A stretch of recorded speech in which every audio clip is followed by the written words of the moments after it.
مرکز علوم نبویہ جامعہ شیخ درخواستی کے زیر اہتمام سالانہ تاریخ ساز عظیم الشان سیرت النبی کانفرنس کا باقاعدہ آغاز ہو چکا ہے۔ آج کے ہمارے اس تاریخ ساز کانفرنس کی صدارت الشیخ ملتان سے تشریف لانے والے عظیم بزرگ شخصیت، مہربان شخصیت، ہمدرد قوم، علماء دینی مدارس سے ہمیشہ محبت کا ثبوت دینے والے جمعیت علماء اسلام ملتان کے امیر حضرت مولانا قاری محمد سعید رحیمی صاحب جو کہ خلیفہ مجاز ہیں، حضرت مولانا پیر عبدالشکور نقشبندی تشریف لائے۔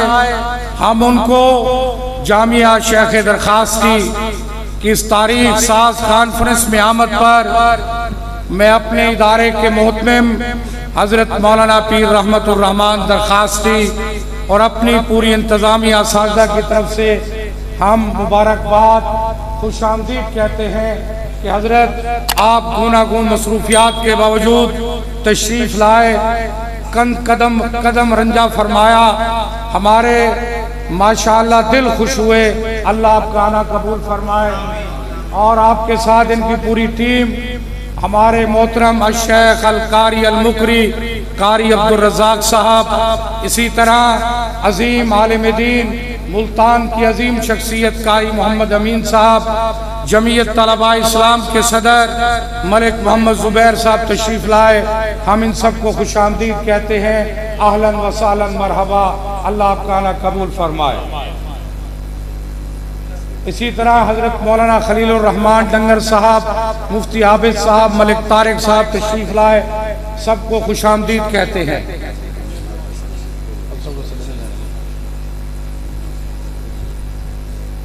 ہمارے انٹرنیشنل ختم نبوت کے ڈویژنل امیر خطیب اسلام حضرت مولانا مفتی محمد ارشاد حقانی صاحب تشریف لائے ہیں۔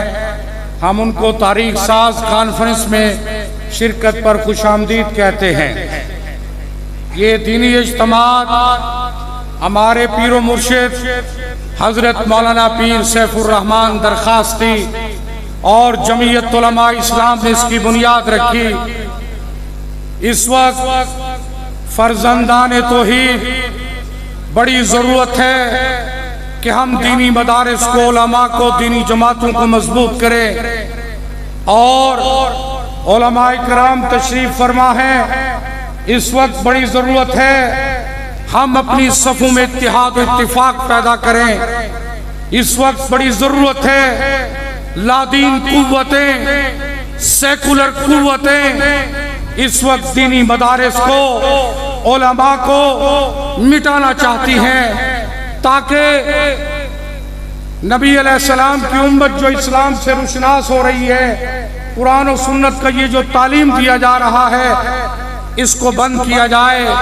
اور آج چاروں طرف دیکھیں، بے رحمی عام ہے، فحاشی عریانی عام ہے، چاروں طرف گناہ ہی گناہ ہے۔ اس دور کے اندر ان سیرت النبی صلی اللہ علیہ وسلم کے اجتماع کی اشد ضرورت ہے۔ ہمارے حضرت درخواستی نے یہ بنیاد رکھی تاکہ آج عشق رسالت کے بڑے دعوے کیے جاتے ہیں، محبت رسول کے بڑے دعوے کیے جاتے ہیں، جھنڈیاں چراغاں رسوم و رواج کیے جاتے ہیں۔ جناب والا، ان اجتماعات کا مقصد یہ ہے کہ ہم نبی اکرم صلی اللہ علیہ وسلم کی سیرت طیبہ کو اپنائیں، نبی کے طور طریقے کو اپنائیں، نبی کی اداؤں کو اپنائیں، تاکہ نبی علیہ السلام کی تعلیمات کو عام کیا جا سکے۔ اور نبی علیہ السلام کی تعلیمات کے ذرائع جو ہیں وہ دینی مدارس اور یہ علماء کرام ہیں۔ اگر آپ چاہتے ہیں کہ نبی علیہ السلام کی تعلیمات عام ہوں، نبی کی تعلیمات کو مقصد حیات بناؤ، تو ان دینی مدارس کو، علماء کو مضبوط کرو۔ آج سیکولر لادین قوتیں محنت کر رہی ہیں کہ لوگوں کے دلوں میں علماء کی محبت دینی مدارس کی محبت کم کی جائے۔ آج کے سیرت النبی کے اجتماع کا سب سے بڑا مقصد یہ ہے کہ ہم سیرت طیبہ پہ عمل کریں گے، عزم اور عہد کر کے اٹھنا ہے، اور ہم نے ہاتھ اٹھائیں کہ ان دینی مدارس کا ساتھ دیں گے نا، علماء کا مولوی کا ساتھ دیں گے نا جی، ان کے ساتھ اپنا تعلق مضبوط کریں گے نا جی۔ تو ماشاءاللہ عالمی شہرت یافتہ نعت خان جنہوں نے ابھی یو کے، دبئی، افریقہ، دنیا کا سفر کر کے آئے، کل خانپور چوک راضی میں تاریخ ساز اور عمرے کا بھی سفر کر کے آئے ہیں۔ ماشاءاللہ ہم حافظ ابو بکر نقشبندی صاحب کا بھی شکریہ ادا کرتے ہیں